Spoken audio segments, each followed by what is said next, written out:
So Red has just released the Red Komodo X. And with this announcement, it has everybody with the original Komodo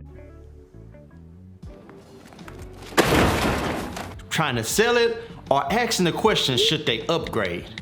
And that is a good question, because with this release, it has kind of fixed everything that people griped about the original Red Komodo. Okay, so if you haven't heard, the Stormtroopers had completely sold out, and those were for sale, but now they're releasing for pre-order the black version, which is the studio version. And these should be shipping somewhere soon. But the biggest question I'm here to answer today is, who is this camera for? Should I upgrade? And like, what's the hype between the Komodo X and the original Komodo? So just to get started, I wanna go through some basic specs that will separate the two. You know, when I say the two, I mean the original Komodo versus the Komodo X. So the first thing to look at between the two is the original Komodo comes in at a price tag of about $5,999 or $6,000, just to round it up. And with the Komodo X, this camera is gonna come in around 10 grand. At first glance, you can see that the Red Komodo X is a little bit bigger than the original Komodo. And this has been done because the IO array has been changed for this camera. And you can tell Red really listened with this one, because we've all had some problems trying to access our SDI ports or any of the IO ports when we have batteries attached to it. With the Red Komodo X, the ports are now on the right side of the camera where you can access them while still having your battery on. Now, while we're talking about the body, let's talk about another few key updates that they have made to the Komodo X. Let's talk about this RF locking system that they made. Very similar to the PL locking system, there is now a switch or a lever that you can pull up or slide down to unlock and lock your lens onto the camera. Another thing that stands out on the body is the new 5-pin audio cable support. Now with this 5-pin audio connection, you're gonna better give your audio guys something that they can feel very safe with and not having to worry about you accidentally pulling it out during a shoot. The media has also been updated on this camera. No longer are we gonna be using CFast card 2.0s. We're gonna be using actually CF Express B cards, similar to the bigger brother, the V-Raptor. And the last thing that stands out on this camera body is they went with a micro V-mount directly on the back of the camera.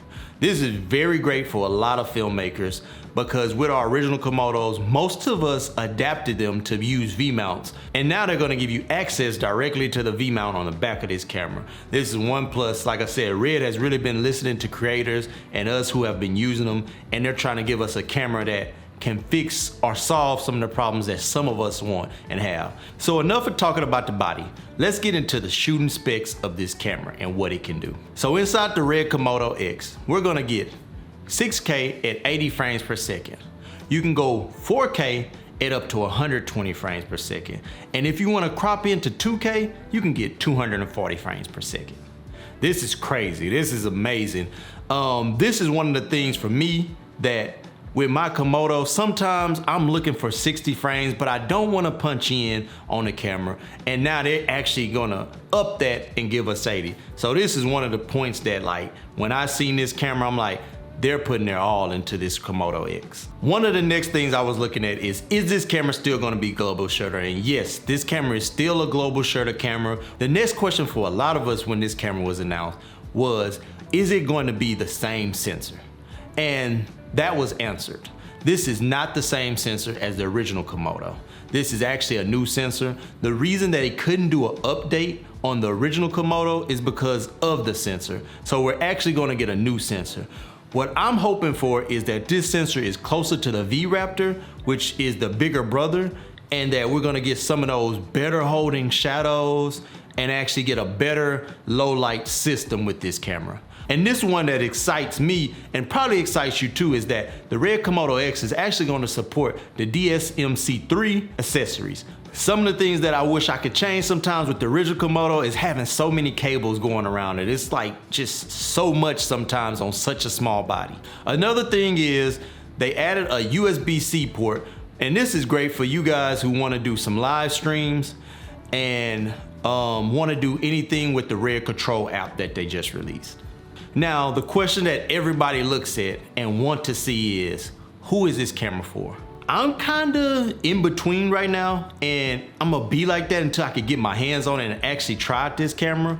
But I would say this is for anybody who's thinking about getting into the red, and you have enough for either or, and you think you're gonna be able to use high frame rates a lot, the Komodo X is probably where you will go. But if you're not gonna be doing too much high frames, you're doing more commercial work, low frame work, then I think the original Komodo will still be good for that person. Now, this is a question that I've been getting asked from a lot of my friends that also own the Komodo. And they wanna know, am I gonna upgrade? And I really can't answer that right now because I'm the type of person that I don't really upgrade my equipment until I feel the need of it. Also, I love to get my hands on a camera before I ever purchase it, so I can test it out, put it through some tests, go out with it, shoot it how I shoot, put it on some commercial sets because that's what I do a lot. Build it out because I also love a camera that can be built well. And that's gonna be things that I'm gonna let y'all go on that journey with me on this channel. So if you're looking at this camera and hoping and thinking about getting it, and you wanna have some follow-up questions or things you wanna ask me, because I'll try to get my hands on it very soon, go ahead and leave them in the comments and make sure to subscribe to see more of my videos coming.